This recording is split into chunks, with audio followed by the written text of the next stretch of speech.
बहरिया university health sciences की 11वीं तकरीब तकसीम असनाद 285 तलबा में असनाद तकसीम की गई। मुकर्रीन ने स्टूडेंट्स पर जोर दिया कि वो बैरून मुल्क जाने की बजाय मुल्क और कौम की खिदमत करें। इस हवाले से मरियम हसन रिपोर्ट करेंगे।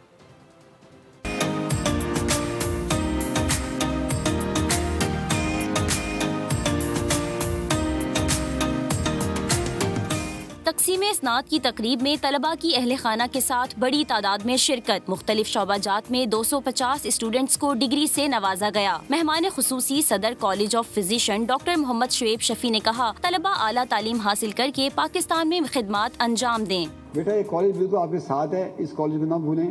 इसके पार्ट 1 के हम बाकायदा कोर्सेज करवाते हैं, वो आप करें। और दोबारा बेटा मैं रिक्वेस्ट करूँगा कि आप प्लीज़ बाहर जाने का ट्रेंड छोड़ें।